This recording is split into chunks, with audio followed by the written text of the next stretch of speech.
వెళ్ళిపోదాం. మీ పరిశుద్ధ గ్రంథాలు తెరిచి దేవుని మాటలు వినడానికి మీరు సిద్ధపరచబడాలని ప్రేమతో తెలియచేస్తూ ఉన్నాను. పరిశుద్ధ గ్రంథమైన బైబిల్లో నుండి ఈ ఉపవాస ప్రార్థనకు వచ్చిన మీతో దేవుడు మాట్లాడుతున్నాడు.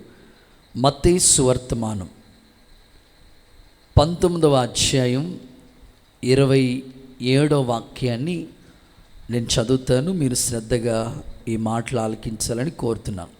మత్తయి సువార్త 19వ అధ్యాయం 27వ వాక్యం చదువుతున్నాను. పేతురు, ఇదిగో మేము సమస్తము విడిచిపెట్టి నిన్ను వెంబడించితిమి గనుక మాకేమి దొరుకును అని ఆయనని అడుగగా. అందరు ఈ మాట నాతో చెప్పండి. మాకు ఏమి దొరుకునని ఆయనని అడుగగా. చాలు. ఈరోజు మన వర్తమానం పేరు దేవుని దగ్గర ఏమి దొరుకుతుంది. చెప్పండి ఒకసారి, దేవుని దగ్గర ఏమి దొరుకుతుంది. పరిశుద్ధ గ్రంథంలో పేతురు యేసుక్రీస్తు ప్రభు యొక్క శిష్యుల్లో ప్రధాన శిష్యుడు. ప్రభు దగ్గరికి వచ్చి ఇలా అంటారు, ప్రభువా నిన్ను సమస్తం విడిచిపెట్టేసాం మేమైతే. ఒకప్పుడు చేపలు పట్టుకునే మనిషిగా ఉన్న పేతురు, మనుషుల్ని పట్టి జాలరుగా చేస్తానని పిలిచావు కదా, వాళ్ళు విడిచిపెట్టేసి వచ్చేసాం కదయ్యా. ఇంటోళ్ళని, మాకు కలిగినవి, అన్నదమ్ములు, అక్క చెల్లెళ్ళు అన్నీ వదిలేసి వచ్చేసాం కదయ్యా. మరి నీ దగ్గరకు వచ్చి ఇంత భాగ్యంగా భారంగా నీలో సాగిపోతున్న మాకు ఏం దొరుకుతుందయ్యా నీ దగ్గర అని పేతురు యేసు ప్రభుని అడిగినట్లుగా పరిశుద్ధ గ్రంథంలో రాయబడిన మాట ఈ ప్రత్యేక ప్రార్థన కూడికలో మనతో ప్రభు మాట్లాడుతూ ఉన్నారు.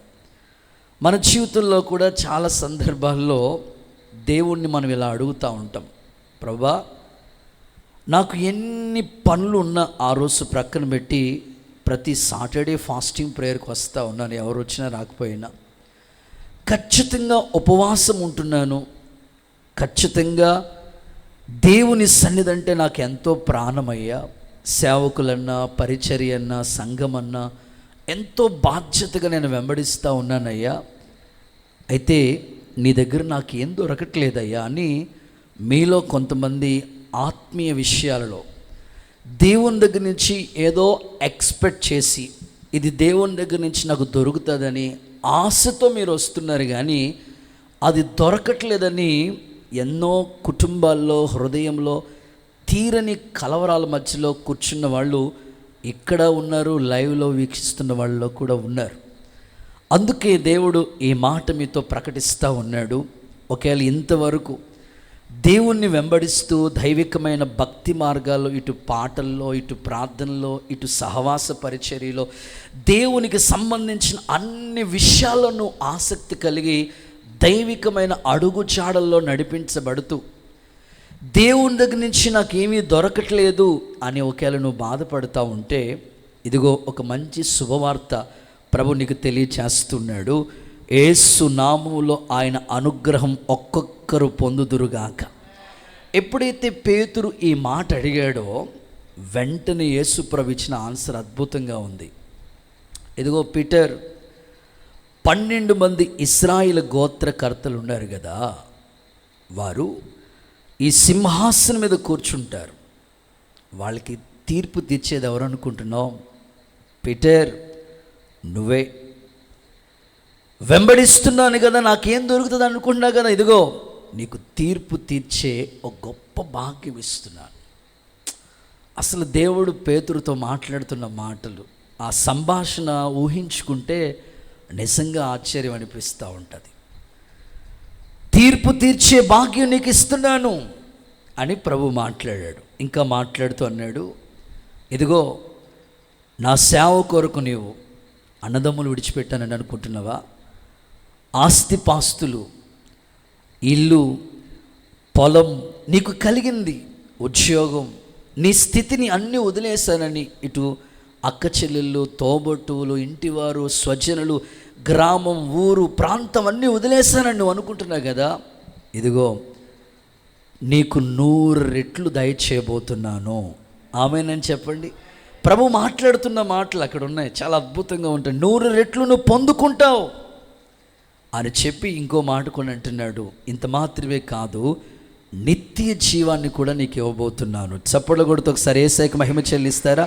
పేతురుతో దేవుడు మాట్లాడిన ఆ సంభాషణ ఒకసారి మీరు ఆలోచిస్తే, కొన్నిసార్లు మన వ్యక్తిగత జీవితాల్లో కూడా ఇలాంటి ఆలోచనలు మనకు వస్తాయి.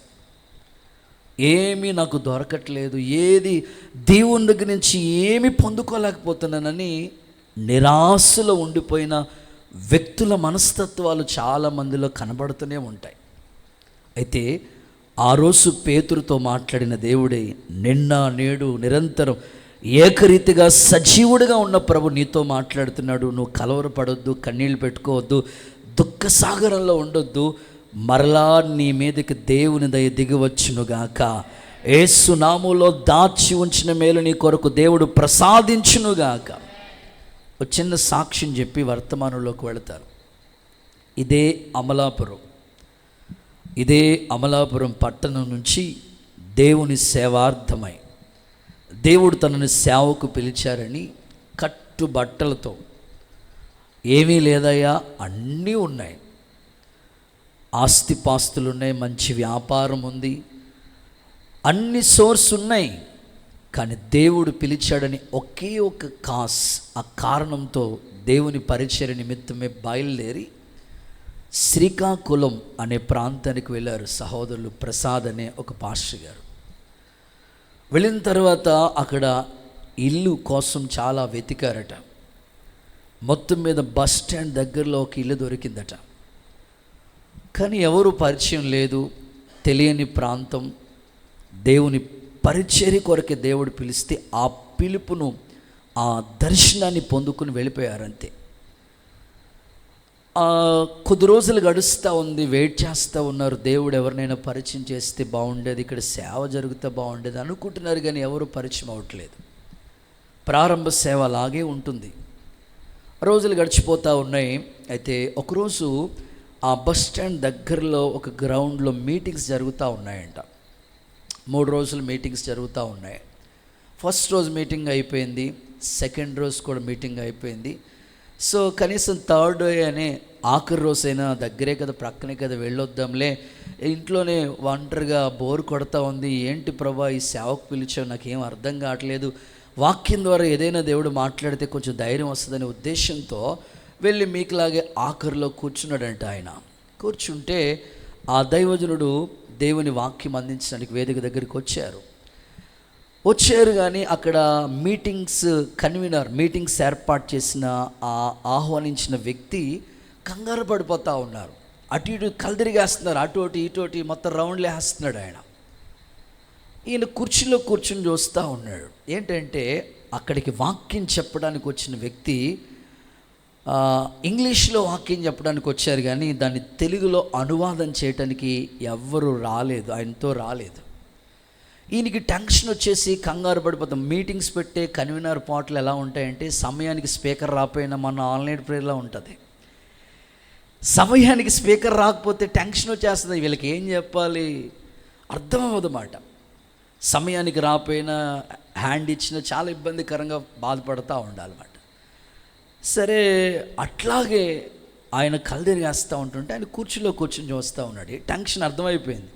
ఏంటయ్యా అలా టెన్షన్ పడుతున్నారని ఈయనే కావాలని వెళ్ళి పలకరిస్తే, ఏం లేదయ్యా, వచ్చిన ఆయన ఇంగ్లీష్లో వాక్యం చెప్తాడు, తెలుగులో దాన్ని అనువాదం చేసేవాళ్ళు ఎవరు లేరు అని అంటే, నేను చెప్తానయ్యా, నాకు అవకాశం ఇస్తారా అన్నారంట. స్తోత్రం చెప్పండి ఒకసారి.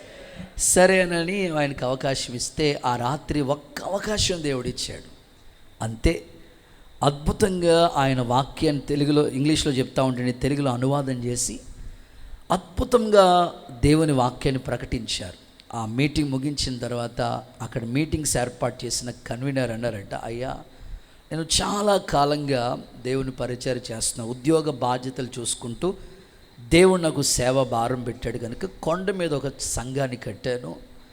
నాకు వయసు చూస్తే 60 అబౌవ్. ఇప్పుడు నేను ఆ కొండెక్కి ఓపిక లేదు. నీలాంటి యవనస్తులు నేను ప్రోత్సహించాలనుకుంటున్నాను. సో నీకు అనుమతి ఇస్తే, నువ్వు నిజంగా అంగీకరించగలిగితే ఆ సేవను నీకు అప్పగించాలనుకుంటున్నానయ్యా అని చెప్పాడంట. కొట్టండి చప్పట్లు. సో అలాగా ఆ దైవజనుడు కట్టుబట్టలతో దేవుని మీద ఆధారపడి వెళితే అక్కడ పరిచర్య దేవుడు అప్పగించారు. దేవుని కొరకు వదులుకున్న దానికంటే ఒక ఆశీర్వదించబడిన స్థితి. ఈరోజు ఈ షమ్మ పరిచర్య కూడా మీ కన్నులకు విందే ప్రారంభ స్థితిని చూసిన తండ్రులు, అన్నలు, అక్కలు అందరూ ఇక్కడ ఉన్నారు. ఈరోజు ఈ పరిచర్య విధానాన్ని చూసి సంతోషించే బిడ్డలను బట్టి కూడా నేను అభినందిస్తూ దేవుని నామాన్ని కనపరుస్తూ ఉన్నాను. నిజంగా ఆయన దగ్గర దొరకలేదంటూ ఏది లేదండి. నువ్వు వెంబడించేలే కానీ, దేవుణ్ణి అడగాలే కానీ, దేవుని బ్రతిమాలుకోవాలి కానీ, నీకు దేవుడు సమస్తాన్ని సమకూర్చి నీ జీవితంలో జరిగించునుగాక. గొప్ప కార్యాలు ప్రభు నీ కుటుంబంలో, సేవలో జరిగించునుగాక. ఈరోజు నా ప్రశ్న, దేవుని దగ్గర ఏమి దొరుకుతుంది? ఒక 5 విషయాలు క్లుప్తంగా వివరంగా మీతో పంచుకుని ఈ సందేశాన్ని ముగింపులోకి తీసుకొస్తాను. ఓకేనా? చదవండి. మొదటి మాట, దేవుని దగ్గర ఏమి దొరుకుతుంది అంటే, చూడండి పరిశుద్ధ గ్రంథమైన బైబిల్లో నుండి యోహాను సువార్త 16వ అధ్యాయం 24వ వాక్యాన్ని చదువుదాం. యోహాను సువార్త 16:24. మీరు ఇది వరకు ఏమీయూ నా పేరట అడగలేదు. మీ సంతోషం పరిపూర్ణం అయ్యేటట్లు అడగండి, అది మీకు దొరుకుతుంది. ఆమేనని చెప్పండి ఒకసారి. సో మొదటి మాట, దేవుని దగ్గర ఏం దొరుకుతుంది అన్నయ్య అని అంటే సంతోషము అనండి. ఇది వరకు మీరు ఏం అడగలేదు, అయితే ఇప్పుడు అడగండి. మీ సంతోషము పరిపూర్ణము అగునట్లుగా అడగండి, అది మీకు దొరుకుతుంది. సో ఈ రాత్రి ప్రత్యేకంగా దేవుని దగ్గర మీకు దొరికేది ఏంటయ్యా అనంటే సంతోషం.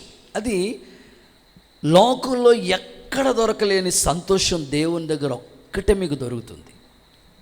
లౌకికంగా లోకంలో దొరికే సంతోషాలు, ఆనందాలు అవి తాత్కాలికమైనవే.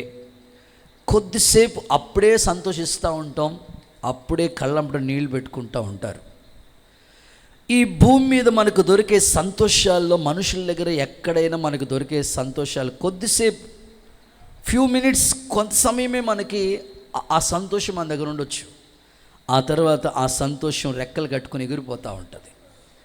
కానీ దేవుడిచ్చే సంతోషం అది పరిపూర్ణమైనది, సంపూర్ణమైనది. ఆ సంతోషం నీ దగ్గర నుంచి ఎవ్వరూ తీయలేరన్నమాట.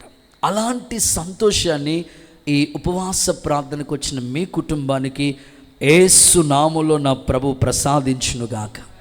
సర్వసాధారణంగా సంతోషం మనకి ఎప్పుడు కలుగుతుంది అని ఆలోచిస్తే, చాలామందికి అద్దెంట్లో ఉంటూ చాలా కాలం ఇల్లు లేక, కట్టుకుందామన్నా సరైన ఆర్థిక వనరులు సమకూర్చబడక, ఎన్నో సంవత్సరాలుగా ఆ చిన్న ఇంట్లోనే, లేకపోతే ఆ అద్దెంట్లోనే, ఆ ఇరుకింట్లోనే ఇబ్బంది పడతా ఎదురు చూస్తా, ఎంతో కాలంగా వాళ్ళు ఎదురు చూసినప్పుడు వాళ్ళ ఆశలు నెరవేర్చబడి ఒక మంచి గృహం కట్టుకుంటే వాళ్ళ ఆనందానికి అవధులు లేనట్లుగా ఉంటుంది. ఎంతకాలం ఈ అద్దెంట్లో వానరుతారో, ఎన్ని ఇబ్బందులు పడ్డామో. ఇంట్లో ఇద్దరే ఉండాలంటారు, బంధువులు, చుట్టాలు, స్నేహితులు ఎవరు వచ్చినా ఒప్పుకోరు. మోటార్ కూడా 2 సార్లు వేసుకోవాలి. స్తోత్రం. అసలు వానర్స్ పెట్టే కండిషన్ ఎలా ఉంటుందంటే ఇల్లు ఖాళీ చేసేయాలనిపిస్తూ ఉంటుంది అన్నమాట. అలా అద్దెంట్లో ఉన్న వాళ్ళకి సొంత గృహం దొరికితే వాళ్ళకు ఉండే ఆనందం అంతా ఇంత కాదు. ఆ తర్వాత ఇల్లు కొనుక్కున్న తర్వాత, ఇల్లు కట్టుకున్న తర్వాత నీకు ఆనందం దొరకవచ్చు. ఒకేలా మంచిగా చదువుకున్నావు, ఉద్యోగ ప్రయత్నాలు చేస్తున్నావు, కానీ సరైన జీవన ఉపాధిని కల్పించే ఆ ఉద్యోగం లేదు. వస్తున్నాయి కానీ సరిగ్గా ఆ ఉద్యోగం సరిగ్గా ఉండట్లేదు. మంచి ఉద్యోగం కోసం నువ్వు ప్రయత్నం చేయగా ఒక ఉద్యోగం దొరికితే ఆ ఆనందానికి అవధులు ఉండవు. ఆ తర్వాత వివాహ వయస్సు, ఇల్లు, ఉద్యోగం, వివాహ వయస్సుకు వచ్చినప్పటికీ ఎదురు చూడగా ఒక చక్కని సంబంధం దేవుడు సమకూర్చినప్పుడు కలిగే సంతోషం. ఆ తర్వాత ఇక నెక్స్ట్ పిల్లలు, దేవుని సందులో గర్భఫలం ఆయన ఇచ్చే బహుమానం కనుక పిల్లల్ని చూసి సంతోషిస్తూ ఉంటారు.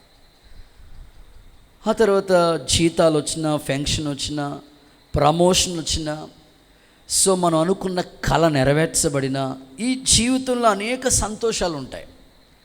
కొన్నిసార్లు ఎంతగా సంతోషిస్తున్న మనిషి కూడా కొన్నిసార్లు దుఃఖపడుతూ ఉంటాడు. కానీ దేవుడిచ్చే సంతోషం పరిపూర్ణమైనది, అందులో లోపం ఉండదు. భక్తుడు కీర్తనకారుడు ఈ మాట అంటాడు కదా, నా సన్నిధిలో సంపూర్ణ సంతోషం కలదు, నా కుడి చేతిలో నిత్య సుఖములు కలవు అన్నాడు. అంటే దేవుని దగ్గర ఉండే ఆ సంతోషం సంపూర్ణమైనది. ఆ సంతోషాన్ని ఎవరిని దగ్గర నుంచి తీయలేరు అన్నమాట.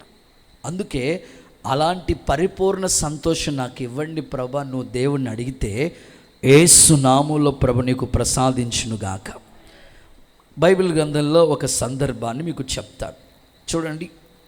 సమూయేలు మొదటి పుస్తకం 2వ అధ్యాయం మొదటి వాక్యాన్ని చూడండి. సమూయేలు మొదటి పుస్తకం 2వ అధ్యాయం మొదటి వచనం. విజ్ఞాపన చేసి ఇలాగా నేను నా హృదయము యెహోవా యందు సంతోషించుచున్నది. నాకు మహాబలం. చూడండి, నా హృదయం యెహోవా యందు సంతోషిస్తుంది. ఒకప్పుడు ఈమెకు ఆ సంతోషం ఉందా చెప్పండి? లేదు. అన్నీ ఉన్నాయి కానీ సంతోషం కరువైపోయింది ఆమె జీవితంలో. వెళ్ళటం దేవుని మందిరికి దుఃఖంతోనే అడుగుపెట్టింది. కానీ ఆమె కన్నీటిని చూసిన దేవుడు, ఆ కన్నీటి ప్రార్థనని దాటిపోని దేవుడు, దుఃఖమును సంతోషంగా మారుస్తానని, కన్నీటిని నాట్యముగా మారుస్తానని వాగ్దానం ఇచ్చిన దేవుడు ఆమె జీవితంలో ఎంత సంతోషం. ఒక్క బిడ్డనివ్వండి ప్రభా, ఈ నిందలు, ఈ అవమానాలు, ఈ దుఃఖ సాగరాన్ని నేను తట్టుకోలేకపోతున్నాను. కానీ ఆమె సంతోషం ఎంత ఆనందంగా ఉందంటే, ఒక్క పిల్లోడిని అడిగితే దేవుడు 5 బిడ్డల్ని ఆమెకి ఇచ్చారు. ఇక ఆమె సంతోషము సంపూర్ణమైపోయింది. అందుకే ఆమె అంటుంది, నా హృదయం దేవుని యందు సంతోషంగా ఉంది. ఈ రాత్రి మీ కుటుంబాల్లో ఎన్నో సమస్యలను బట్టి మీరు దుఃఖపడుతూ ఉండొచ్చు. కానీ దేవుడు దగ్గర మీకు దొరికే ఆ సంతోషాన్ని ప్రభు మీకు అనుగ్రహించునుగాక. దేవుని సహాయం మీ తల మీద ఉండునుగాక. భక్తుడు ఇలా మాట్లాడతాడు, ధాన్య ద్రాక్షరసములు విస్తరించిన నాటి సంతోషం కంటే నా హృదయంలో నీవు అధికమైన సంతోషాన్ని పుట్టించావు అంటాడు. ధాన్యం బాగా పండింది, పంట అనుకున్న దానికని ఎక్కువ లాభం వచ్చినప్పుడు వచ్చే సంతోషం కంటేనంట అధికమైన సంతోషం దేవుడు ఆయన హృదయంలో పుట్టించారట. కొన్ని ఉదాహరణలు బైబిల్లోంచి చెప్పుకుంటూ వెళతాను. ఒకసారి అందరూ హల్లెలూయా అని చెప్పండి, ఇంకాస్త గట్టిగా మాట్లాడండి. దేవునిచ్చే సంతోషాన్ని గురించి మాట్లాడాలంటే కీర్తనాకారుడే చెప్తాడు ఈ మాట, దేవా నీ చిత్తము చేయుట నాకు సంతోషము అన్నాడు. చూడండి 40వ కీర్తన 8వ వచనం. 40వ కీర్తన 8వ వచనం. నా దేవా నీ చిత్తము నెరవేర్చుట నాకు చాలా చాలా సంతోషంగా ఉందయ్యా. అంటే దేవుడిచ్చే ఆ సంతోషంలో ఇంక్లూడ్గా దైవ చిత్తం నెరవేర్పు. అంటే దేవుని చిత్తం ప్రతి ఒక్కరి పట్ల ఉంటుంది. ఆ చిత్తం ఎప్పుడైతే మనం నెరవేరుస్తూ ఉంటామో ఆ సంతోషం మనలో పరిపూర్ణమైపోతూ ఉంటుంది. ఇప్పుడు ఒక చిన్న మొక్క ప్రారంభంలో అది మొక్క కాదు, చిన్న విత్తనమే. అలా ఎదిగి ఒక మొక్క అయింది, ఆ తర్వాత చిన్న చెట్టు, ఆ తర్వాత మహావృక్షం ఎలా అయిందో దైవ చిత్తము కూడా మన జీవితంలో క్రమక్రమముగా దేవుడు నెరవేర్చుకుంటూ వస్తూ ఉంటాడు. ఎప్పుడైతే నువ్వు దైవ చిత్తానికి ట్యూన్ చేసుకుంటావో, అప్పగించుకుంటావో, నీ సంతోషం ఏమవుతుందంటే పరిపూర్ణమైపోతూ ఉంటుంది. అదే భక్తుడు అంటాడు, నీ చిత్తము చేయుట నెరవేర్చుట నాకు సంతోషాన్ని కలిగిస్తుంది అంటాడు. అంటే కొన్నిసార్లు దేవుని చిత్తానికి విరోధంగా భిన్నంగా మనం ఎప్పుడైతే బిహేవ్ చేస్తూ ఉంటామో, మన అడుగులు తడబడతా ఉంటాయో, అప్పుడు మన దగ్గర నుంచి సంతోషం అనేది దూరం అవుతూ ఉండొచ్చు. అందుకే దైవ చిత్తానికి భిన్నమైనది ఏది అయ్యా నా వ్యక్తిగత జీవితంలో, నా కుటుంబ వ్యవస్థలో, నా పిల్లల లైఫ్లో నీ చిత్తానికి భిన్నమైనది ఏది కూడా నేను చేయకూడదయ్యా. దైవ చిత్తానికి అనుగుణంగానే నా జీవితం అంటుకట్టబడేటట్లుగా సహాయం చేయండి అని కోరుకోగలిగితే పరిశుద్ధాత్ముడు మీలో సంతోషభరితులుగా మార్చునుగాక. చెప్పండి అందరూ ఆమేనండి. అంటే దైవ చిత్తం అంటే సింపుల్గా చెప్తాను చూడండి. భక్తుడు ఇలా అంటాడు, అంజూరపు చెట్టు పోత పూయకపోయినా. చూడండి ఆయన మాట్లాడుతున్న పదాలు చూడండి. అంజూరపు చెట్టు పోత అస్సలు పోతే రాలేదు, ఆయన డోంట్ వర్రీ. ఇంకో మాట ఆయన మాట్లాడుతున్నాడు, ద్రాక్ష చెట్టు ఫలించలేదు. ఒక చెట్టుకేమో పూత రాలేదు, మరో చెట్టుకేమో ఫలాలే లేవు. ఇంకొక మాట మాట్లాడుతున్నాడు, వలీవ చెట్టు కాపు కాయకపోయినా. ఇంకొక అద్భుతమైన మాట, చేనిలోని పైరు చేతికి రాకపోయినా, గొర్రెలు సాలలో లేకపోయినా నేను యెహోవా యందు ఆనందిస్తా. అలాంటి వాళ్ళు ఎవరైనా ఉంటే ఒకసారి హల్లెలూయా అని చెప్పండి. నిజమేనా మరి అమ్మగారు? నిజమేనా? ఒక్క నెల రోజులు అపార్ట్మెంట్లో పనిచేసినందుకు జీతం గీని ఇవ్వకపోతే ఎన్ని ఫ్లోర్లో ఉన్నారో అందరినీ ఏసు రక్తమే జయం ఏం చేస్తారో అనిపిస్తుంది కదా, లేదా? 12 నెలలు జీతం ఇవ్వకపోతే అప్పుడు వస్తుంది. సర్వసాధారణంగా మీరే కాదు, మీరు పెద్ద మనిషి కాబట్టి చెప్పాను, ఇక్కడున్న భక్తులందరూ కూడా ఎలాంటి వాళ్ళైనా సరే చిన్న కార్యం జరగకపోతే వెంటనే సనుక్కోవటమో, విసుక్కోవటమో, గొనుక్కోవటమో, దేవుడి మీద నిందేసేయటమో, ఏదేదో చేస్తూ ఉంటాం. చూసారా, ఆమెను కూడా చెప్పేసుకున్నారు మీరు. అలా అనిపిస్తూ ఉంటుంది. కానీ దైవ చిత్తానికి అప్పగించుకోవడం అంటే, భక్తుడు చూడండి, పూత లేదు, కాయలు లేవు, ఫలాలు లేవు, గొర్రెలు లేవు, ఏమీ లేదు, నో రిజల్ట్, కానీ ఆనందం మాత్రం ఉంది. చూడండి, నేను చెప్పే మాట మీ బైబిల్లో చూడండి. హబక్కుకు గ్రంథం, ఏ కుక్కు? హబక్కుకు 3వ అధ్యాయం 17వ వాక్యం చదువుతారు. అంజూరపు చెట్లు పూయకుండినను, ఓకే, ద్రాక్ష చెట్లు ఫలింపకపోయినను, ఓకే, ఒలీవ చెట్లు కాపు లేక ఉండినను, చేనిలోని పైరు పంటకు రాకపోయినను. చేనిలో పంట రాలేదు, గొర్రెలు దొడ్డిలో లేకపోయినా, అసలు గొర్రెలే లేవు, సాలలో పశువులు లేకపోయినా ఏమీ లేవయ్యా, నేను యెహోవా యందు ఆనందించెదను. నిజంగా ఆనందిస్తారా కృపక్క? నో డౌట్ జాన్ వెస్లీ అన్న ఖచ్చితంగా ఆనందిస్తాను. దేవునికి స్తోత్రం హల్లెలూయా చెప్పండి. కొన్నిసార్లు మనం అనుకున్నవి ఒకటి, జరుగుతున్నది మరొకటి ఉంటుంది. సో ఒక వాగ్దానం ఇచ్చి ఉంటాడు దేవుడు, దానికి క్వైట్ ఆపోజిట్లో జరుగుతూ ఉంటుంది, అర్థం కాదు. సో మనం దైవికంగా వెళ్దాం అనుకుంటాం, అంత ఆపోజిట్లో మన భక్తికి అనుబంధంగా జరుగుతూ ఉంటాయి. సో మనం అప్పుడు ఆనందం కోల్పోతూ ఉంటాం. కానీ ఈ పదాల్ని వర్ణించుకుంటూ భక్తులు ఆ కీర్తనలు రాసుకుంటూ వచ్చారు. ఒకసారి పాడుకుంటే మీ ఆత్మీయ మేల్కొల్పు నిజంగా మీ గుండె లోతుల్లోంచి ఈ పదాలు రావాలి. చేనిలో పైరు చేతికి రాకున్నా, ఫలములన్నీ రాలిపోయినా, సిరి సంపదలన్నీ దూరమైపోయి, నేను చలించనులే వంచు. చేనిలోని చేతికి రాకున్న, ఫలములన్నీ రాలిపోయినా, గుండెలోకి సిరి సంపదలన్నీ దూరమై,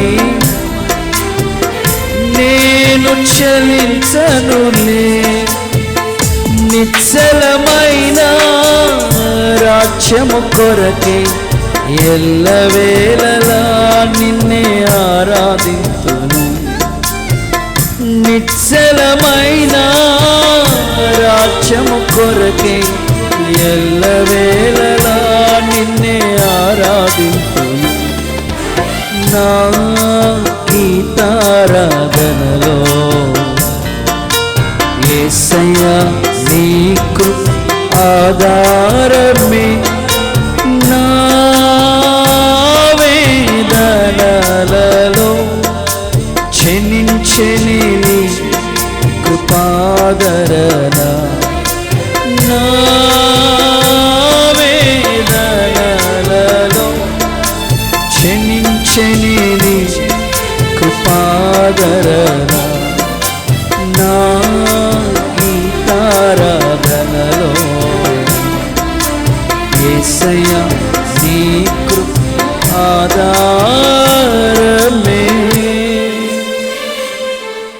హల్లెలూయా, హల్లెలూయా, హల్లెలూయా. ఈ వారమంతా వర్షం కురుస్తూ వచ్చింది. మనసు ఎలా ఉంది? ఏ వర్షమో, స్కూల్కి వెళ్ళటానికి లేదు, బడికి వెళ్ళటానికి లేదు, వండుకోవటం లేదు, తింటాం ఏంటి అన్నీ అయిపోతూ ఉంటాయి. వర్షం కురిసినాయి, ఎప్పుడు తింటాం మానేసారు మీరు చెప్పండి. కానీ మీ ఫీలింగ్స్ ఎలా ఉంటాయంటే, వర్షం వచ్చినా తట్టుకోలేడు మనిషి.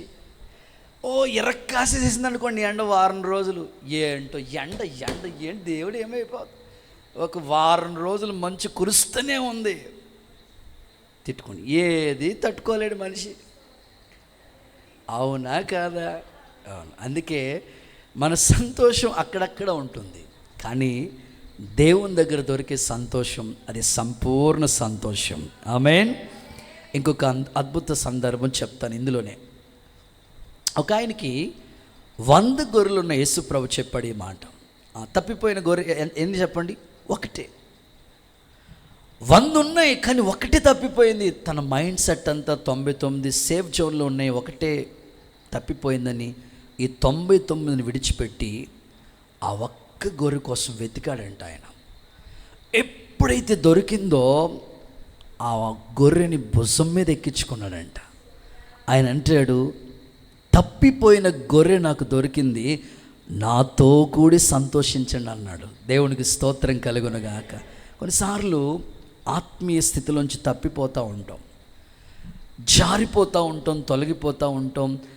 దేవుని దర్శనం కావచ్చు, విజన్ కావచ్చు, ఆత్మీయత కావచ్చు, సహవాసం కావచ్చు, పరిచర్య కావచ్చు, దూరం అయిపోతూ ఉంటాం. అప్పుడు మరలా నువ్వు దేవుని దగ్గరికి తిరిగి నువ్వు కట్టబడితే అప్పుడు నీ హృదయాంతరంగంలో గొప్ప సంతోషం. ఎందుకంటే ఆయన నిన్ను భుజస్కంధాల మీద మోస్తున్నాడు. సో ఆ ఆనందం ఎవరు తీలేరు నీ దగ్గర నుంచి. ఇంకొక అనుబంధం కూడా ఇందులో చెప్పాలి. జనులు నా నామం పేరట మీ మీద అబద్ధ సాక్ష్యం చెప్తారు, చెడ్డ మాటలలా పలుకుతూ ఉంటారు. సంతోషించి ఆనందించండి, మీ ఫలం పరలోకంలో అధికమవుతుంది. ఏమండి, మన మీద ఎవరైనా చిన్న నింద వేసినా, చిన్న అబద్ధ సాక్ష్యం చెప్పినా తట్టుకోలేం. మన మనసు, మన బాడీ ఒప్పుకోదు. కానీ ప్రభు ఏమంటారంటే, నీ మీద చెడ్డ మాటలల్లో పలికినప్పుడు, అబద్ధ సాక్ష్యం చెప్పినప్పుడు మీరేం కంగారు పడక్కర్లేదు, సంతోషించి ఆనందించండి, మీ ఫలం అధికమవుతుంది అన్నాడు. అంటే అది కొన్ని ప్రతికూల పరిస్థితులు మాట. అవి ఏమైనా దేవుడు మన దగ్గర ఇచ్చిన ఈ సంతోషం సంపూర్ణం చేయాలి. అది దేవుని దగ్గర నుంచే మనకి ఆ సంతోషం వచ్చింది కాబట్టి మన దగ్గర నుంచి ఆ సంతోషం ఎవరు తీయలేరు. ప్రభు మీకు అలాంటి సంతోషభరితులుగా మీ తల మీద, బైబిల్ చెప్తుంది కదా, యెహోవా విమోచించిన వారి తల మీద నిత్యానందం ఉంటుంది. అలాంటి ఆనంద సంతోషాలతో ప్రభు మిమ్మల్ని నింపునుగాక. రైట్, రెండో మాటలకు వస్తాను. సెకండ్ వన్, అయ్యా నీ దగ్గర ఏం దొరుకుతుంది నాకు అని పేతురు అడిగినందుకు ప్రభు మాట్లాడుతున్నాడు. ప్రభు దగ్గర మనకి ఏం దొరుకుతుంది అంటే, రెండవది యోనా గ్రంథం 2వ అధ్యాయం 9వ వాక్యాన్ని చదవగా విందాం.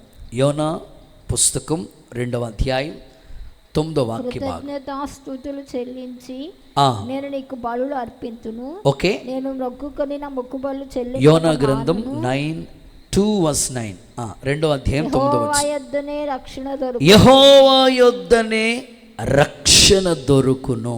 ఆమేనండి ఒకసారి గట్టిగా. యోనా గ్రంథం 2వ అధ్యాయం 9వ వాక్యం. సో రెండవదిగా దేవుడి దగ్గర మనకి దొరికేది ఏంటయ్యా అని అంటే రక్షణ, సాల్వేషన్. ఇది యోనా తన అనుభవాల్లోంచి మాట్లాడుతూ ఉన్నాడు. నిజంగా దేవుడు నినేవే పట్టణానికి వెళ్ళమని చెప్తే తర్షీష్కి వెళ్ళే వాడెక్కాడు. తుఫాను వచ్చేసింది, వాడ మునిగిపోయే పరిస్థితులు ఏర్పరచబడ్డాయి. వస్తువులన్నీ సముద్రంలో పడేశారు. అయినా తుఫాన్ ఆగట్లేదు. మొత్తం మీద యోనాను తీసుకెళ్ళి సముద్రంలో పడేసినప్పుడు అప్పుడు ఆగింది. చేప కడుపులో మొరపెట్టుకుంటున్నాడు దేవునికి. వాళ్ళలోనున్నప్పుడేమో గుర్ర పట్టాడు, చేప కడుపులోకి వెళ్ళినప్పుడేమో మనం కూడా అంతే. అన్నీ బాగున్నప్పుడు ప్రార్థన రాదు, చిన్న మంట పెడతాడు దేవుడు, అబ్బా అప్పుడు వస్తుంది మనకి ప్రార్థన. సో ఇక్కడ యోనా అప్పుడు అడుగుతున్నాడు. అక్కడ కృతజ్ఞతతో మాట్లాడితే ఏమంటారంటే యెహోవా యొద్దే నాకు రక్షణ. నిజంగా మునిగిపోతున్న యోనా, సో ప్రతికూలమైన పరిస్థితులు గుండా వెళ్ళిపోయిన యోనా జీవితం ఒకేసారి టర్న్ అయ్యి ఎప్పుడైతే నినేవేకి వెళ్ళి సువార్త ప్రకటించాడో అనేకమైన ప్రజల్ని దేవుని వైపు త్రిప్పాడు. సో దేవుని దగ్గర సాల్వేషన్, రక్షణ దొరుకుతుందని మాట్లాడాడు. కొంతమందిని చూడండి, 60 సంవత్సరాల వయసు వచ్చి ఉంటుంది. ఆ బామ్మను మనం అడిగితే, అమ్మ బాప్తీసం ఎప్పుడు తీసుకుంటాం బామ్మ అంటే, అయ్యా నేను అనుకున్న కోరిక నెరవేర్చబడితే తీసుకుంటాను. ఎప్పుడు 60 ఏళ్ళు వచ్చేసినాయి, అప్పటికి ఇంకా కోరిక అంట ఆమెకి. నేను అనుకున్నది జరిగితే తీసుకుంటానంటది ఆ తల్లి. చాలామంది ఎందుకో రక్షణ నిర్లక్ష్యం చేస్తూ ఉన్నారు. మీ కుటుంబ వ్యవస్థలో ఆలోచించండి. మీ ఇంట్లో ఎవరైతే ఇంకా రక్షణ పొందకుండా ఉన్నారో వారి నిమిత్తమే మీరు ప్రార్థన చేయాలి. ఏంటంటే, ప్రభా నీ దగ్గర దొరికే ఆ రక్షణ నాకొక్కడికే కాదు, ఇశ్రాయేలు నీ భాగ్యం ఎంత గొప్పదని నేను ఒక్కడినే ఆనందించేది కాదు, జకయ్యా నీ ఇంటికి కూడా రక్షణ వచ్చింది అనేటట్లుగా మీ ఇంటి వాళ్ళందరికీ రక్షణ దొరికితేనే అప్పుడు నీ హృదయంలో గొప్ప సంతోషం పుట్టాలి. నువ్వు ఒక్క రక్షింపబడి చాలే అని అనుకుంటే నీ ఫ్యామిలీ గురించి ఎవరు ఆలోచిస్తారు చెప్పండి? నీ కుటుంబ వ్యవస్థను గురించి ఎవరికి బాధ్యత వస్తుంది చెప్పండి? నీ ఇంట్లో ఎవరికి రక్షణ లేదు, మీ తల్లికి రక్షణ లేదా, మీ తండ్రికి రక్షణ లేదా, మీ చెల్లికి, మీ అక్కకి, మీ బంధువులకి, మీ స్వజనులకి, మీ భర్తకి ఎవరికి రక్షణ లేదో వారి గురించి నీ మొర్ర ఉండాలి, నీ ప్రార్థన ఉండాలి. దేవుని దగ్గర దొరుకుతుంది ఆ రక్షణ. ఎవరు ఎక్కడ దొరకలేని ఆ రక్షణ ప్రభువు ఒక్కడే ఇస్తాడు. యేసు నామములోనే రక్షణ దొరుకుతుంది అని బైబిల్లో రాసిపెట్టారు. ఆకాశమందు ఏ నామములోనూ రక్షణ లేదు, కానీ ఆయన నామంలోనే గొప్ప రక్షణ కదా. ఇంత గొప్ప రక్షణను నిర్లక్ష్యం చేస్తే శిక్ష ఎలాగూ తప్పించుకుంటావు అని చెప్పాడు ప్రభు. ఇదే మిక్కిలి అనుకూల సమయం, ఇదే రక్షణ దినం అని ప్రభు చెప్పాడు. ఆత్మీయంగా ఆలోచించాలంటే మీకు దొరికిన రక్షణ మీ కుటుంబం అంతటికి ఆ రక్షణ దొరికిందా? అందుకే ప్రభు ఈ మాట కూడా మీకు చెప్తున్నాడు. మీరు పొందుకున్నారు, సంతోషమే. అయితే మీకు అనుగ్రహించబడిన ఆ రక్షణ మీ ఫ్యామిలీ అంతటికి కూడా దొరకాలి. సో మీ కుటుంబం గురించి మీ ప్రేయర్ ఆ పాయింట్ మరింత ఎక్కువ అవ్వాలి. ఒక సందర్భం మీకు చెప్తాను. రక్షణ = శిక్ష నుండి తప్పించేది. చెప్పండి, రక్షణ అంటే ఏంటి చెప్పండి? శిక్ష నుండి తప్పించేది. నువ్వు తప్పించబడ్డావు, మరి నీ కుటుంబస్తులకి ఆ శిక్ష తప్పించబడాలి కదా, నీ స్వజనులు రక్షింపబడాలి కదా. బైబిల్ చెప్తుంది, చావునికి జోగుతున్న వారిని నువ్వు రక్షింపవా, నాశనానికి వెళ్ళిపోతున్న వారిని నువ్వు విడిపించవా, అగ్నిలోంచి లాగునట్లు కొందరైనా రక్షించవా. ఆ బైబిల్లో చెప్తున్న ఆ ప్రశ్న నీ హృదయాన్ని తాకాలి.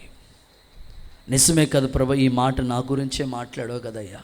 నాకు వచ్చిన ఈ రక్షణ నా కుటుంబస్తులందరికీ దొరకాలి.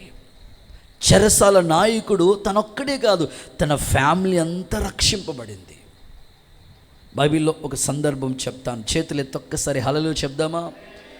రాహాబు అనే ఒక స్త్రీ తన ఇంటికి 2 వేగులు వారు వస్తే వాళ్ళని భద్రంగా కాపాడింది.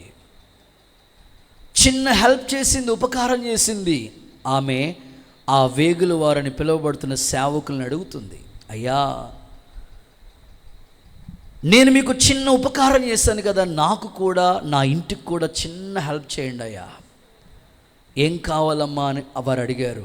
వెంటనే ఆ తల్లి అడుగుతున్న మాట, నా తల్లి, నా తండ్రి, నా అన్నదమ్ములు, నా అక్క చెల్లెలు, నా స్వజనులు ఈ అగ్నికి ఆహుతి కాకూడదు, వాళ్ళు రక్షింపబడాలి. నిజమైన ఆనవాళ్ళు ఒకటి నాకు చూపించండి అయ్యా. ఆమె ఇల్లు పట్టణ ప్రాకారాల మీద ఉంది. ఒక ఎర్రటి దారం నిజంగా ఒక ఆనవాళ్ళు, నిజమైన ఆనవాళ్ళు చూపించి నిజంగా ఆ కుటుంబం రక్షణ కొరకు ఆమె ప్రాధేయపడిన విధానం ఎంత గొప్పగా ఉంది. ఏ రోజైనా నీ ఫ్యామిలీ గురించి వారు రక్షింపబడాలని ఆ గుండె లోతుల్లోంచి ఇలా నువ్వు ప్రార్థన చేయగలిగావా? చేయకపోతే ఈ రాత్రి నీ ప్రేయర్ పాయింట్ ఎలా ఉండాలంటే, నాకు ఇచ్చిన ఈ రక్షణ భాగ్యం నా ఫ్యామిలీ అంతటికి కావాలి ప్రభువా. చూద్దాం, ఆ మాట చదువుదాం. యెహోషువ పుస్తకం 2వ అధ్యాయం 13వ వాక్యాన్ని చదువుదాం. యెహోషువ పుస్తకం 2వ అధ్యాయం 13వ వాక్యం. నా తండ్రియు నా తల్లియు నా అన్నదమ్ములను, నా తల్లి, నా తండ్రి, నా అన్నదమ్ములు, నా అక్క చెల్లెలు, వారికి కలిగిన ఉన్న వారందరూ చావకుండా, వారికి కలిగి ఉన్న వాళ్ళందరూ చావకుండా బ్రతకనిచ్చి రక్షించినట్లు దయచేసి అయ్యా, దయచేసి ప్రమాణం చేయండి అయ్యా. రక్షించబడితే చాలు. అంటే రక్షణ అనేది దేవుడే ఇవ్వాలి. సాల్వేషన్ ప్రభు ఇచ్చి, ఎందుకంటే రక్షకుడు కాబట్టి ఆయన రక్షకుడిగా వచ్చాడు ఈ లోకానికి.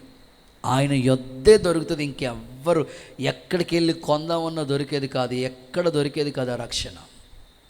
నువ్వు చెల్లించి కాపాడటం కోసం స్వెటర్ వాడొచ్చేమో, వర్షం నుంచి కాపాడటం కోసం గొడుగు వాడొచ్చేమో, ఒకవేళ హెల్మెట్ తలకి ఏ గాయాలు తగలకుండా నువ్వు జర్నీలో వాడొచ్చేమో, కానీ నీ ఆత్మకు రక్షణ మాత్రం ప్రభు ఒక్కరే ఇస్తారు. అందుకే ఆ రక్షణ మనం పొందుకోవాలి. ఆ రక్షణ మన కుటుంబానికి రావాలి.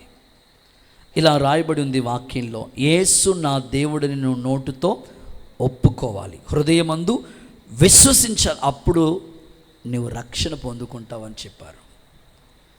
మూర్ఖులకు ఈ తరమునకు వేరై రక్షణ పొందండి అని లేఖనాల్లో రాసి పెట్టారు. సొంత రక్షణని భయముతో వణుకుతో కొనసాగించండి అని లేఖనాల్లో రాశారు. ఇంకా బైబిల్ ఇలా చెప్తుంది, లేఖనాల్లో మనం చదువుకుంటూ వెళితే, మార్పు చెంది ఇలాంటి శిశువులుగా మీరు మారి క్రొత్తగా జన్మించిన శిశువుని పోలిన వారే రక్షణలో మీరు ఎదగండి అని చెప్పాడు. కాబట్టి మీరు పొందుకున్న రక్షణ గురించి ఒకసారి ఆలోచించండి. ఆ ప్రారంభ భయం మనకి ఎప్పుడు ఉండాలి. ఆ రక్షణ భాగ్యాన్ని మనం దేవుడి దగ్గర నుంచి మనకు వచ్చింది. అది నీ ఇంట్లో ఒక వస్తువు పోగొట్టుకుంటేనే వెతికేసి 2 రోజులు ఏమీ తినకుండా బాధపడిపోతాం కదా. అలాంటిది రక్షణ పోగొట్టేసుకుంటున్నారు చాలామంది. రక్షణలో ఎదగట్లేదు, రక్షణ కొనసాగించట్లేదు. అందుకే దేవుడిచ్చే ఆ రక్షణ పోగొట్టుకోకూడదు. వాక్యంలో చూడండి, లూకాసు వార్త 1వ అధ్యాయం 75వ వాక్య భాగం. లూకాసు వార్త 1:75 చివరి లైన్లో ఉన్న చూడండి ఆ మాట. తన ప్రజలకు రక్షణ జ్ఞానం ఆయన అనుగ్రహించినట్టు పరిశుద్ధంగాను ఆయన మార్గాలు సిద్ధపరచుటకై. లూకాసు వార్త 1:75 నీతిగాను ఆయనను సేవింపను, మనల్ని శత్రువుల చేతిలో నుంచి విడిపించి మన జీవిత కాలమంతా నిర్భయులమై ఆయన సన్నిధిని పరిశుద్ధంగా నీతిగా ఆయన సేవించుటకు ఈ రక్షణ కలుగు చేశాడంట ప్రభు. ఎంత అద్భుతమైన మాట. మనము శత్రువుల చేతుల నుంచి విడిపించబడి, అపవాది చేతుల నుంచి విడిపించాడు. మన జీవిత కాలం అంతా నిర్భయులమై ఆయన సన్నిధిలో పరిశుద్ధంగా నీతిగా బ్రతకటంకే ఈ రక్షణ భాగ్యం దేవుడిచ్చాడు. అందుకే రక్షణ పోగొట్టుకోవద్దు. చాలామంది చూడండి, రక్షణ పొందుకుని తర్వాత రక్షణ పోగొట్టేసుకుంటారు. రక్షణ పోగొట్టేసుకోవడం అంటే భార్యతో చెప్తారు భర్త, ఏదో నువ్వు దిగమన్నావు కాబట్టి దిగాను. ఎవరు దిగమన్నారు? నాకేం తెలియదు, నువ్వు దిగమన్నావు కాబట్టి దిగాను అంతే. ఆ నీటిలో మునుగు వచ్చేసాను అంతే. ఇక రక్షణకి దూరం అయిపోయి, సన్నిధికి దూరం అయిపోయే పరిస్థితి. ఓ సందర్భం మీకు చెప్తాను, చేతులతో ఒక్కసారి హల్లలో చెప్తారా? బ్రాంచ్ చర్చ్లో ఒక 5 ఏళ్ల క్రితం ఒక యవనస్తుడు బాప్తిసం కావాలి, రక్షణ భాగ్యం కావాలి అని దేవుని సన్నిధికి వచ్చాడు. నేను చెప్పాను, రక్షణ అంటే అది వెంటనే ఇచ్చేసేది కాదు. మీరు సరిగ్గా క్రమంగా దేవుని దగ్గరికి కంటిన్యూగా దేవుని వెంబడించాలి. మీ హృదయంలో మారు మనసు రావాలి, పశ్చాత్తాపం రావాలి, వాక్యానుసారంగా ఆజ్ఞలు పాటించాలి. అప్పుడు మీరు రక్షించబడాలి. అలాగేనయ్యా అని ఒక 1 వీక్ 2 వీక్స్ 1 మంత్ అలా ప్రేయర్కి కొనసాగించబడుతూ వస్తే ఫాస్టింగ్ ప్రేయర్స్ జరిగినాయి. అప్పుడు 7 days ఫాస్టింగ్ ప్రేయర్ పెట్టేవాళ్ళం. ఆ 7 రోజులు ప్రార్థనలో పాల్గొన్నారు. సరే అని బాప్తిసం కొరకు సిద్ధపడ్డారు. బాప్తిసం తీసుకున్నాడు.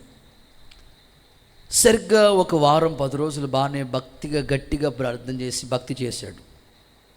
ఆ తర్వాత స్నేహితులు, ఫ్రెండ్స్, రే ఏంట్రా ఈ మధ్య రోజు నువ్వు అక్కడ కూర్చునేవాడు కదా, రావట్లేదేంటి?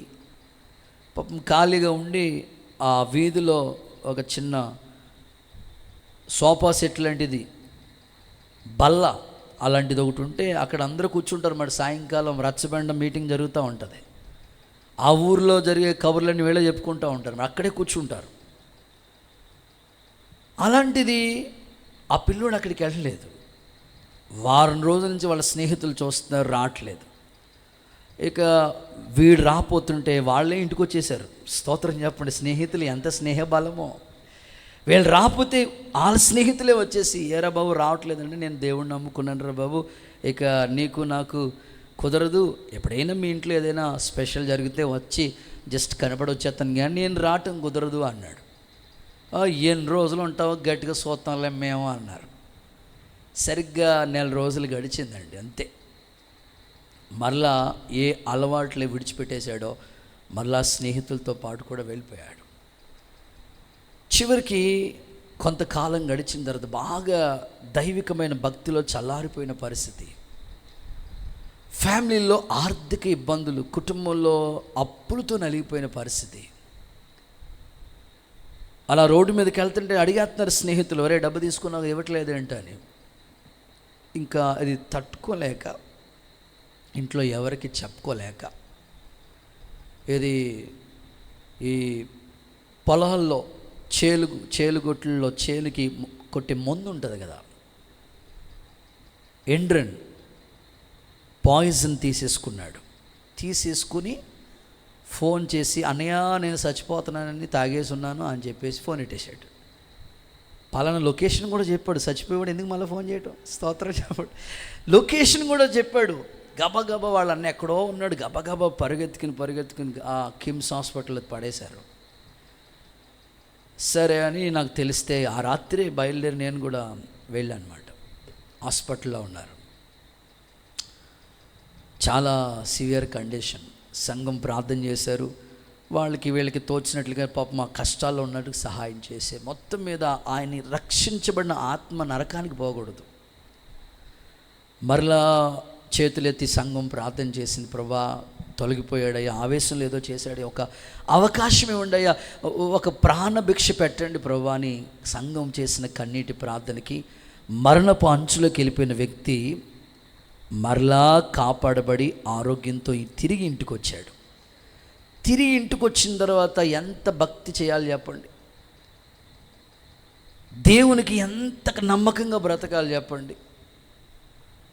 ఇప్పుడు కొంచెం సెట్ అవుతూ ఉన్నాడు. దేవునికి స్తోత్రం కలుగునుగాక. ఈ రాత్రి నేను చెప్పేది ఒకటే, నీకు ఇచ్చిన రక్షణ నీతిగా పరిశుద్ధంగా కొనసాగించడానికి ప్రభు ఇచ్చాడు. దాన్ని నువ్వు కాపాడుకో. అది దేవుడే దేవుని దగ్గర నుంచి నీకు ఇచ్చే ఒక గొప్ప గిఫ్ట్, ఉచితంగా అనుగ్రహించబడింది రక్షణ. దాన్ని పోగొట్టుకోవద్దు. ప్రభు నీకు సహాయం చేయనుగాక. సో మూడవది, థర్డ్ వన్, దేవుని దగ్గర దొరికేది ఏంటి? ఒకటి సంతోషం, రెండు రక్షణ, ఒకటి జాయ్, సెకండ్ సాల్వేషన్, థర్డ్ 130వ కీర్తన 7వ వాక్యం. 130వ కీర్తన 7వ వాక్యం. ఇశ్రాయేలు యెహోవా మీదే ఆశ పెట్టుకో, యెహోవా యొద్ద కృప దొరుకుతుంది, ఆయన దగ్గర సంపూర్ణ విమోచన దొరుకుతుంది అన్నాడు. చాలు. మూడవది గ్రేస్, కృప. దేవుని దగ్గర నీకు దొరికేది ఏంటి అని అంటే బైబిల్ చెప్తుంది కృప. అది ఎవ్వరు నీకు ఇవ్వలేదు, దేవుడే నీకు ఇచ్చేది కృప. కృప అనే పదం అది దేవుడే మనకిచ్చిన గొప్ప గ్రేస్, దేవుడు ఇచ్చిన కృప. అది అంతే. దేవుని పిల్లల నోట ఎప్పుడు ఈ పదం పలుకుతూనే ఉండాలి. దావీదుకు చూపిన శాశ్వతమైన కృప నీకు చూపుతానని దేవుడు మాట ఇచ్చాడు కదా. సౌలుకు దూరమైనట్లు నా కృప నీకు దూరం కాదని దేవుడు మాట ఇచ్చాడు కదా. అందుకే కృప ఉంటేనంట మనం కొట్టుకుని వెళ్ళిపోవచ్చంట పరలోకానికి. దేవుడికి స్తోత్రం చెప్పండి ఒకసారి. అందుకే కృప దూరం కాకూడదు. మనకి కృపను మనం దూరం చేసుకోకూడదు. బైబిల్లో ఒక అద్భుతమైన మాట ఉంది, పర్వతాలు తొలగిపోయినా, చెప్పండి, మెట్టలు తత్తరిల్లినా నా కృప నిన్ను విడిచిపోదు. ఏంటన్నయ్య? పర్వతాలు తొలగిపోవటమా? ఎవరెస్ట్ పర్వతమా? ఏ పర్వతం తొలగిపోద్ది అంటే, పర్వతం అంటే ఆ ఎత్తైన శిఖరాల గురించి కాదు, కానీ నీ జీవితంలో పర్వతం లాంటి మనుషులు కొన్నిసార్లు వాళ్ళు నీకు ఆధారంగా ఉంటాను, అండగా నిలబడతాను, నీకెందుకు నేను ఉన్నాను కదా అని అన్నవాళ్ళు కొన్నిసార్లు నిన్ను విడిచి వెళ్ళొచ్చు. అయినా దేవుడు కృప ఉంటే నీకు ఏమీ తక్కువ కాదు. గట్టిగా చెప్పండి ఆమేనని. సో నా కృప నీకు దూరం కాదని చెప్పాడు దేవుడు, విడిచిపోదని ప్రభు చెప్పాడు. అందుకే ఆయన దగ్గర ఎక్కడ దొరకదు ఇది, కానీ దేవుని దగ్గర మాత్రమే దొరికే ఆ కృపను మీరు సద్వినియోగం చేసుకోవాలి. మనం లాస్ట్ ఇయర్ 40 days ఫాస్టింగ్ ప్రేయర్లో యూదా పత్రిక మీద బైబిల్ స్టడీ లాగా కంటిన్యూగా ఒక 85 ప్రసంగాలు మీకు చెప్పాను, యూదా పత్రిక మీదే ఓన్లీ. అందులో ఒక మాట ఉంటుంది, కొందరంట కృపను దుర్వినియోగం చేసుకున్నారంట. చెప్పండి, ఏం చేశారు? కృపని దుర్వినియోగం చేసుకున్నారంట. అందులో ఎవరై అంటే ఏలి కుమారులు అని చెప్పొచ్చు. అసలు వాళ్ళు దేవుని మందిరంలో యాజక ధర్మం చేయటానికి ఎంత భాగ్యంగా దేవుడు వాళ్ళని ఎంచాడు. యాజక ధర్మం దేవుడు లేవీలకు ఒక క్రమాన్ని, ఒక పద్ధతిని ఇచ్చాడు. కానీ ఆ కృప వాళ్ళు దుర్వినియోగం చేసుకున్నారు. ఈరోజు ఇక్కడ కూర్చున్న మీలో కూడా దేవుడు మీకు చక్కని పాటలు పాడే తలాంతి ఇచ్చాడా? చక్కగా గంటల ధరబడి దేవుని పాదాల దగ్గర మోకాళ్ళు వేస్తే కొంతమంది దిగరు, ఇంకా 1 hour అయినా 2 hours అయినా మోకాళ్ళు దిగరు. అసలు అంత ప్రార్థన అభిషేకం వాళ్ళ మీద ఉంటుంది. కొంతమంది సువార్త ఈజీగా ఒక్కరికి సింపుల్గా చెప్పేస్తారు, వెంటనే వాళ్ళ సువార్త చెప్తే చాలు ఈజీగా డైవర్ట్ అవుతారు. అలాంటి కృపిస్తాడు దేవుడు. కొంతమంది అండి ఏమక్కర్లేదు, అలా నిలబడితే చాలు వాళ్ళు ఆటోమేటిక్గా మారిపోతూ ఉంటారు. దేవుడు నీకు ఏ కోణంలో ఏ విధంగా కృపిచ్చాడో ఆ కృపను మాత్రం ఎప్పుడు నువ్వు దూరం చేసుకోవద్దు. అది ఎక్కడ దొరుకుతుందో దాన్ని నువ్వు వెతికినా సరే దొరకదు. దీంట్లో మైనస్గా ఎవరంటే ఏషావు అనండి. ఒకవేళ ఏమైనా దొరుకుతుందేమో అని వెతుక్కున్నాడంట, కానీ దొరకలేదు. ఇక అవకాశం ఇవ్వలేదు దేవుడు. అందుకే నేను మరలా మీకు చెప్తున్నాను, అది ఎక్కడ దొరకదు. దేవుడే నీకు ఇచ్చాడు కదా కృప. మరియా దయాప్రాప్తురాల నీవు కృప పొందుతివి అంటే ఏంటి? మరియమ్మ గారు పొందుకున్న కృప నిందలు కూడా భరించగలిగిన శక్తి. కొంతమంది జీవితంలో ఎన్ని నిందలు భరిస్తారండి, ఎన్ని అవమానాలు కాస్తారు. ఎలా తట్టుకుంటున్నావు అక్క నువ్వు, అన్నయ్య ఎలా తట్టుకుంటున్నావు అన్నయ్య ఇన్ని నిందలంటే అది దేవుడు మీకు ఇచ్చిన కృప అని చెప్పాలి. మరియమ్మకి దేవుడు ఇచ్చిన కృప ఏంటంటే నిందించబడుతున్నా సరే ఆ కృప దేవుడు ఆ కృపలు, అందుకే స్త్రీలలోనే ఆమె అధికంగా ఆశీర్వదించబడింది. అన్ని తరాలకు ఆమె ధన్యురాలుగా మారిపోయింది. ఈ రాత్రి దేవుని కృప మిమ్మల్ని దాటిపోకూడదు. యేసయ్య ఆయన యొద్ద దొరికే ఆ కృపను మీకు సమృద్ధిగా అనుగ్రహించునుగాక. కృప వెంబడి కృప దేవుడు మీకు దయచేయునుగాక. చూడండి, పౌలు మాట అంటున్నాడు, తిమోతికి రాసిన 2వ పత్రిక 2వ అధ్యాయం మొట్టమొదటి వాక్యం చూద్దాం. నా కుమారుడా, క్రీస్తు యేసు నందున్న కృపచేత నీవు బలవంతుడు కమ్ము. ఆమేనండి. ఒకసారి కొన్నిసార్లు నువ్వు బలహీనమవుతున్నా నిన్ను బలపరిచే కృప నీడగా నిన్ను వెంటాడుతూనే ఉంటుంది. కొన్నిసార్లు నీ వీక్, కొంతమంది వీకే, బలహీనులే. పౌలు అంటాడు, నేను ఎప్పుడు బలహీనుడునో అప్పుడే బలవంతుడయ్యా. దేవుడికి తెలుసు నీ బలహీనతల్లో కూడా ఆయన శక్తిని పరిపూర్ణం చేస్తాడు.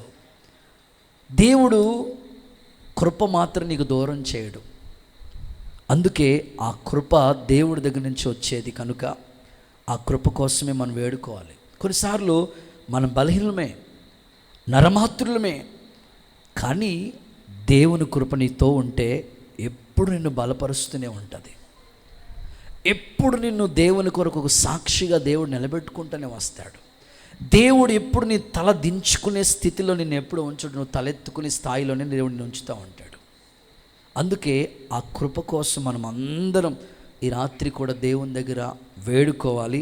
యేసయ్యా, భక్తులందరికీ ఇచ్చిన ఆ కృప నాకు దయచేయండి అయ్యా. నేను అడిగితే ప్రభు నిన్ను కృప చేత బలవంతురాలిగా మార్చునుగాక, స్థిరపరచునుగాక. చూడండి, కృపను గురించి ఒక మాట చదివిస్తా. అపోస్తులైన పౌలు కొరింథీయులకు రాసిన మొదటి పత్రిక 15వ అధ్యాయం 9-10 వాక్యాలు చదవగా విందాం. అపోస్తులైన పౌలు కొరింథీయులకు రాసిన మొదటి పత్రిక 15వ అధ్యాయం 9-10 వాక్యాలు చదువుగా విందాం. ఎలయనగా నేను అపోస్తులందరిలో తక్కువ వాడను. నేను అపోస్తులందరిలో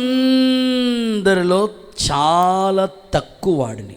దేవుని సంఘమును హింసించినందున చాలా తక్కువ వాడిని నేను. నెక్స్ట్, దేవుని సంఘమును హింసించిన దేవుని సంఘాన్ని హింసించాను. అపోస్తులు అనబడుటకు యోగ్యుడైన నాకైస్తే అపోస్తుడైన పౌలని బిరుదు పెట్టుకోవడానికి నేనైతే అర్హుణ్ణి కాదు. అయినా నేనేమయ్యున్నానో అది దేవుని కృపవలనే అయ్యున్నాను. మరియు నాకు అనుగ్రహించబడిన కృప నిష్ఫలం కాలేదు.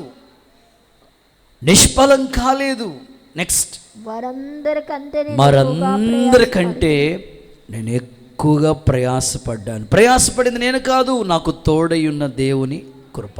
అంటే నీకు గీని దేవుడు కృప అధికం చేస్తే అందరికంటే నువ్వు ఎక్కువగా ప్రయాసపడతావు.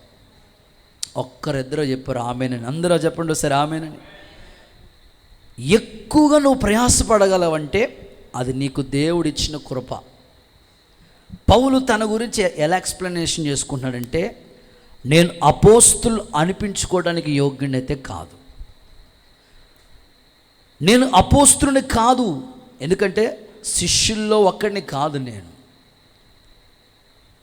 కానీ దేవుడు నా మీద చూపిన కృప, ఒకప్పుడు సంఘాన్ని హింసించాను, దోషకుణ్ణి, హింసకుణ్ణి, హానికరుణ్ణి, పాపుల్లో ప్రధాన స్థానంలో పాపినని ఒప్పుకుంటూ దేవుని దగ్గర కనికరం పొందుకుని అంటాడు, నేనేమై ఉన్నానో అది దేవుని కృప, నాకు తోడై ఉన్న దేవుని కృప.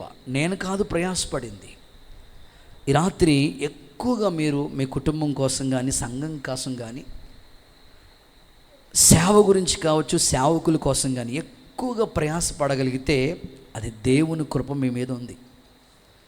ఈ వారంలోనే నాతో 2-3 బిడ్డలు చెప్పారు, అయ్యా వారానికి ఒకసారి సువార్తకు వెళ్ళాలని ఆశపడుతున్నాను. వారానికి ఒక్కసారి, అది కూడా కొద్ది సమయం, ఒక 2 hours నాకు ఏదైనా దేవుడు అనుకూలత ఇచ్చేటట్లుగా ప్రార్థన చేయండి అయ్యా.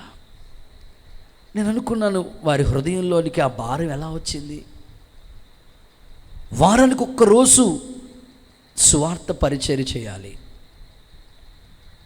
దేవుని కోసం దైవజనుడు రోజంతా పనిచేస్తున్నాడు, వారమంతా పనిచేస్తున్నాడు, సంవత్సరం అంతా పనిచేస్తున్నాడు. కనీసం వీక్లీ వన్స్, అదైనా 2 hours దేవుని పని కోసం కొంత సమయం కేటాయించుకుని ఆ కృప పొందుకునేటట్లుగా ప్రయాసపడితే, సో ఒక్కరు కాదు, మనమందరం ప్రయాసపడగలిగితే దేవుని పని జరుగుతుంది, మీ మీద కృప ఉంటుంది, దేవుడు మీకు సహాయము చేయనుగాక. త్వరగా నేను వెళ్తాను, సమయం పరిగెట్టేస్తుంది. 4-5 మాటలు కూడా త్వరగా చెప్పేస్తాను. 4వది, దేవుని దగ్గర మనకి ఏం దొరుకుతుంది అంటే, యాకోబు పత్రిక 1వ అధ్యాయం 5వ వాక్యం చూడండి ఒకసారి. యాకోబు పత్రిక 1వ అధ్యాయం 5వ వాక్యం. ఈ సంగతులు మీకు ముందుగానే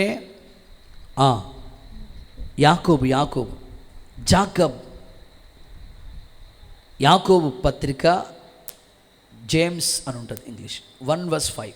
ఓకే, 1వ అధ్యాయం 5వ వచనం. జ్ఞానం కొదువై ఉన్న ఎడల వాడు దేవుణ్ణి అడగవలెను, అప్పుడు అది అతనికి అనుగ్రహించబడుతుంది.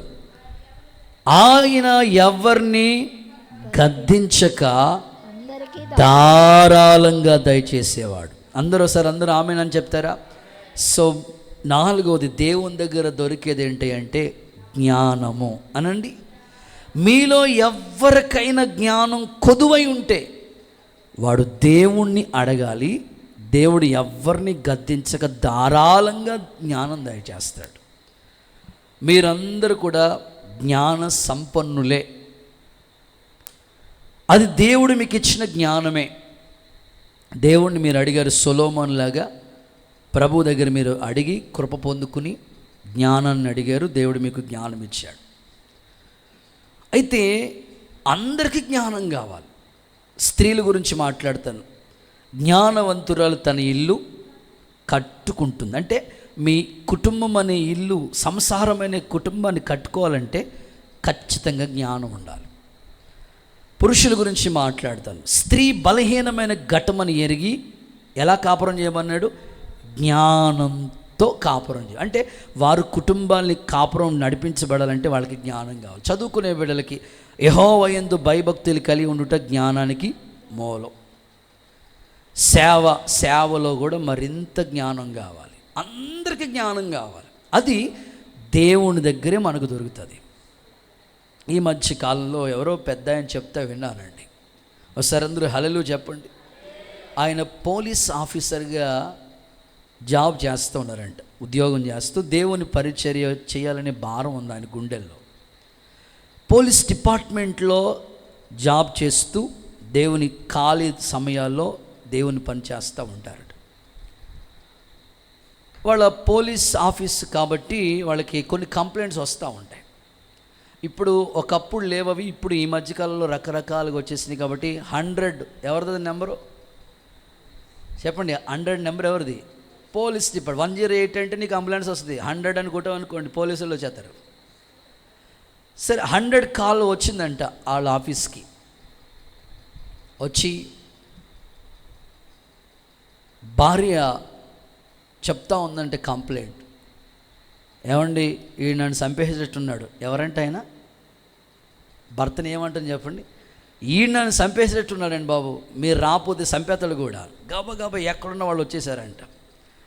అడుగుతారు కదండి, రాసుకోవటానికి అడుగుతారు కదా, అడుగుతూ ఉంటారు కదా. అసలు ఎందుకు వచ్చింది గొడవ ఏంటి అని అంటే, ఆమ్లెట్ గురించి వచ్చిందంట గొడవ, కోడిగుడ్డు గురించి గొడవ. నేనంటే వీళ్ళకి నిజంగా జ్ఞానం ఉందా చెప్పండి? ఏంట చీటికి మాట గొడవ పెడేసుకుంటూ ఉంటారు. నేనంటాను జ్ఞానం లేకే. సమస్యలు వస్తే రావని కాదు, దాన్ని చక్కగా జ్ఞానంగా చేసుకుంటూ ఉండాలి. ప్రభు మీకు సహాయము చేయనుగాక. కొంచెం గట్టిగా ఆమేనండి. త్వరగా వెళ్ళిపోతాం. చివరి మాట, 5వ మాట. దేవుని దగ్గర ఏం దొరుకుతుందయ్యా అంటే, మత్తయి సువార్త 11:28 కంఠస్థ వాక్యం, ప్రయాసపడి భారాన్ని మోసుకుంటున్న సమస్త జనులారా నా యొద్దకు రండి, నేను మీకు విశ్రాంతినిస్తాను, మీ ప్రాణాలకి నెమ్మది దొరుకుతుంది. చాలు. చివరిది 5వది విశ్రాంతి అనండి. శాంతి, నెమ్మది, సమాధానం ఇవన్నీ ఈక్వల్ మాట. ఈ మధ్యకాలంలోనే మనిషికి అన్నీ ఉంటున్నాయి కానీ మనశ్శాంతి దొరకట్లేదు. ఒక ఆయనకి ఏకంగా 800 గదులు ఉన్నాయంట. అంటే ఆ ఇల్లు ఎంత పెద్దదో ఒకసారి ఆలోచించి, 800 గదులు. ఆ ఇంట్లో ఉండేది ముగ్గురే, భార్య, భర్త, కొడుకు. ఈ మధ్య కోడలు వచ్చిందంట, అంతే. నలుగురికి ఎన్ని గదులు? 800 గదులు. విచారకరమైన విషయం ఏంటంటే, కోట్ల ఆస్తుందంట ఆయనకి. 150 కిలోలు బరువు ఉన్నాడంట ఆ మనిషి. ఎప్పుడు చచ్చిపోతాడో తెలియదు. అన్నీ ఉన్నాయి కానీ ఏం లేదు చెప్పండి, నేను చెప్పండి. మనశ్శాంతి. నేను అంటాను, అది ఎవరు దేవుడు ఒక్కడేస్తాడు. డబ్బు ఉంటే చాలా అనుకుంటారు కొందరు, కానీ నీ మనసులో శాంతి దొరకాలి కదా, అది దేవుడి దగ్గరే దొరుకుతుంది. అందుకని నువ్వు ఎంత ప్రయాసపడి ఉపవాసం ఉన్న, వర్షమైన, వరదైనా, నీ కుటుంబంలో ఎన్ని పరిస్థితులు దేవుని దగ్గరికి ఎందుకు రావాలి? అసలు దేవుని దగ్గర నీకేం దొరుకుతుంది అంటే, ఇదిగో 5 మాటలు దేవుడు నీ ముందు ఉంచాడు. అది ఎవ్వరు ఇచ్చేది కాదు. ఆయన పేరే సమాధానానికి కర్త. బైబిల్ ఇలా చెప్తుంది, నువ్వు బ్రతుకు దినములలో నీకు విశ్రాంతి దొరుకుతుందని చెప్పాడు దేవుడు. నా ప్రార్థన, మీ కుటుంబాల్లో ఎన్నో సమస్యల గురించి విసిగిపోయి ఉండొచ్చు, కానీ ఇంత ప్రశాంతంగా ఉండడానికి దేవుడు ఒక్కడే నీకు ఆధారం. ఆయన మీద ఆధారపడు. ఏ సమస్యనైనా జయించుకునే శక్తి నీకు ఇస్తాడు, ఎదుర్కొనే శక్తిని కూడా ప్రభు నీకు ఇస్తాడు. ఆయన ఇచ్చే శాంతి, నెమ్మది, విశ్రాంతి ఎవ్వరు నీ దగ్గర నుంచి తీయలేరు. కనుక ఈ రాత్రి నేను ముగిస్తున్నాను. పేతురు అడుగుతున్నాడు, అన్నీ వదులుకున్నామయ్యా, నేను వెంబడిస్తున్నామయ్యా, ఏం దొరుకుతుంది నీ దగ్గర? ఇదిగో 5 మాటలు దేవుడు నీకు చెప్పాడు. ఆల్రెడీ పేతురికి అక్కడ చాలా విషయాలు చెప్పాడు. నీకు తీర్పు తీర్చే అవకాశం ఇస్తున్నాను, నిత్య జీవాన్ని ఇస్తున్నాను, ఈ భూమి మీద 100 రెట్లు నీకు ఇస్తాను. సో విశ్వాసులుగా మనందరి కొరకు ప్రభు చెప్పాడు, ఈ 5 మాటలు నీకు దొరుకుతాయి దేవుని దగ్గర. చెప్పండి, ప్రార్థన చేసుకుందాం. ఏం దొరుకుతుంది ప్రభు దగ్గర?